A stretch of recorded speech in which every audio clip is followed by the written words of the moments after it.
The Avs had more posts than goals in this game, and yet somehow they still won.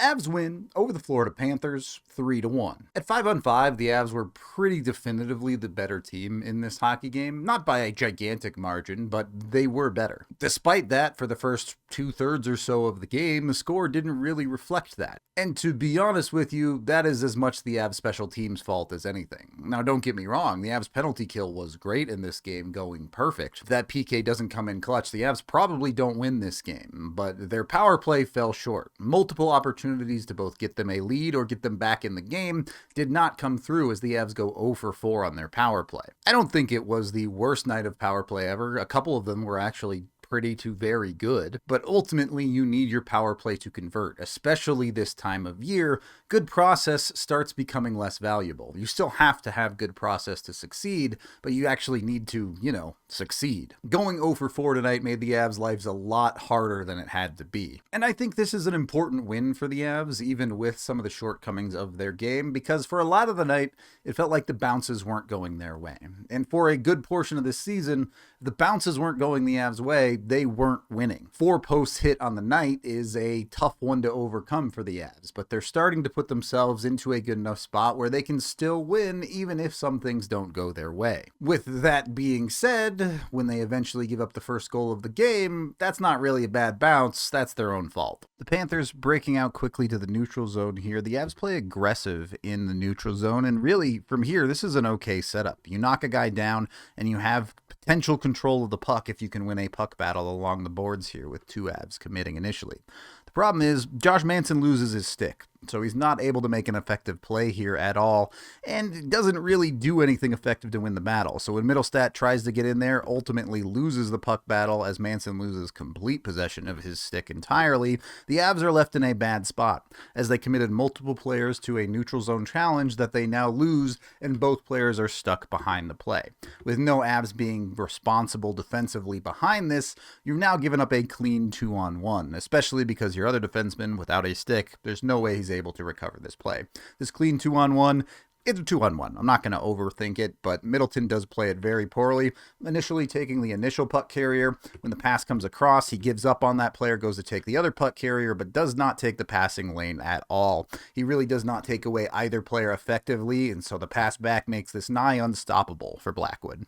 Any night you only give up 1 goal, I'm just not going to nitpick it. Yeah, there are multiple defensive issues on that play, but you didn't give up any more, so you did your job tonight. I will say it's been awfully nice the last 10 games or so watching Avs goaltenders shut the door on teams. Yeah, they're not perfect, but they just don't give up those extra unnecessary goals. And on a night like tonight, Blackwood would go on to make some fantastic saves later in the game to keep Florida to 1, which realistically the Avs needed to win this hockey game. On paper, the Avs dominate the first period, outshooting Florida 11-4 in the period, but they have nothing to show for it. Something that's happened a little bit too often, I think, this year.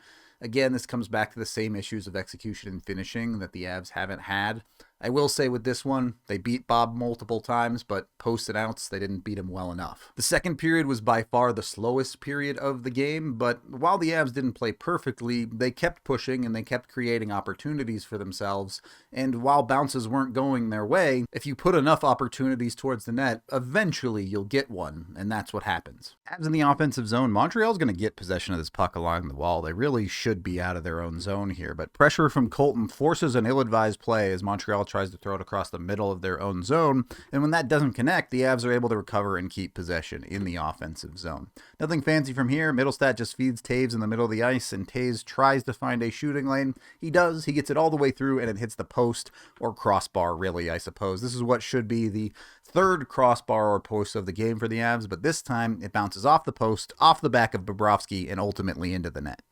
At the time of this goal, that was the Avs' first goal in about 90 minutes or so of hockey. Sometimes when you're on a streak like that, you just have to simplify, and that's what worked here. Not credited with an assist on that play, but it's good hard work from Colton to force a puck across the ice in the offensive zone there. That's what ultimately sets up the Avs to keep possession and get to that goal. Mittelstadt also picks up a point there. It's not a particularly fancy play, but that puts him at 3 points in his last 4 games. He's much more in line with what you're expecting expecting out of him production-wise over this short little stretch. And over that last 4 or 5 game stretch, Devon Toews has arguably been the Avs' best player. Finally found that portion of his game where it makes you wonder, is he actually an elite defenseman in the NHL? And it was really important for the Avs to get that out of him tonight, because if we're being honest, Cale Makar was really not all that good tonight. He was fumbling pucks and losing them, not quite executing on plays the way you've come to expect from him.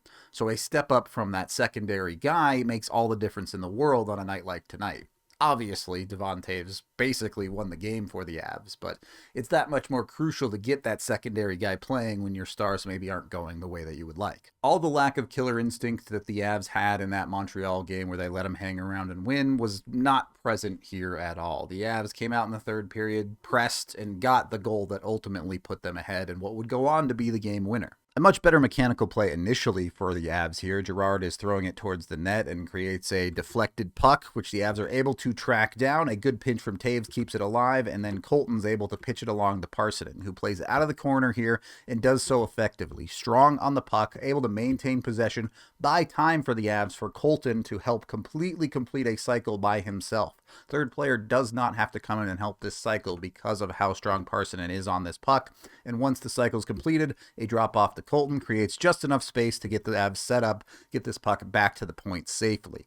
And then you have even more from Parssinen. First of all, Florida runs into their own net. This net almost falls over, which would have been tragic for the Avs, but it stays upright, and Parssinen gives the cutting across screen perfectly timed as Toews lets a shot go that frankly is pretty weak, but it finds its way through because Bobrovsky doesn't see it.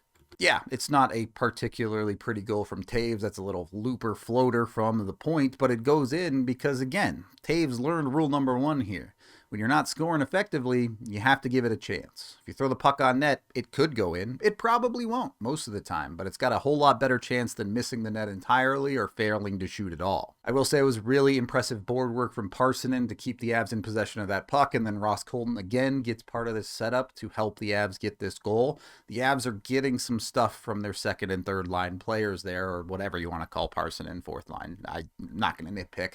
Those guys did hard work and ultimately got rewarded for the grinder efforts that they put in. And that's what you need to do. On a night where things aren't working particularly well at times, you just have to work your way through it. And the Avs probably haven't done enough of that this year. I think that's fair to say, but they certainly did it in this one. 2 goals from your defense and an ace game from your goaltender, and that's enough to beat the defending Cup champs for the Avs. Yeah, Florida was down a couple of defensemen tonight with injury, but the Avs are no stranger to that, and they are finding ways to win, so you deserve a lot of credit if you're Colorado for pushing through this one. The empty netter goes, of course, to who else but Mikko Rantanen to seal the game, but Devon Toews does get an assist there, involved in all 3 goals for the Avs. And this is what makes the Avs scary. They're finding that part of their game where they can get scoring from anywhere. It hasn't happened enough. They've relied a lot on their best players to get them across the finish line this year, which to an extent is how they're built.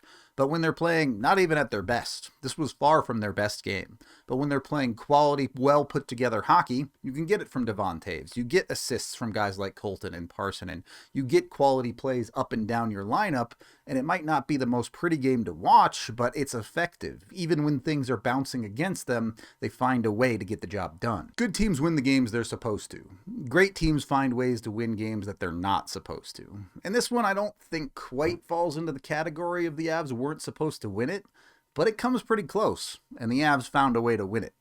That's the end of this game video review. Thank you for watching. I am Rudo, and good thing Toews isn't finished, or I'd have to dump more water on my head.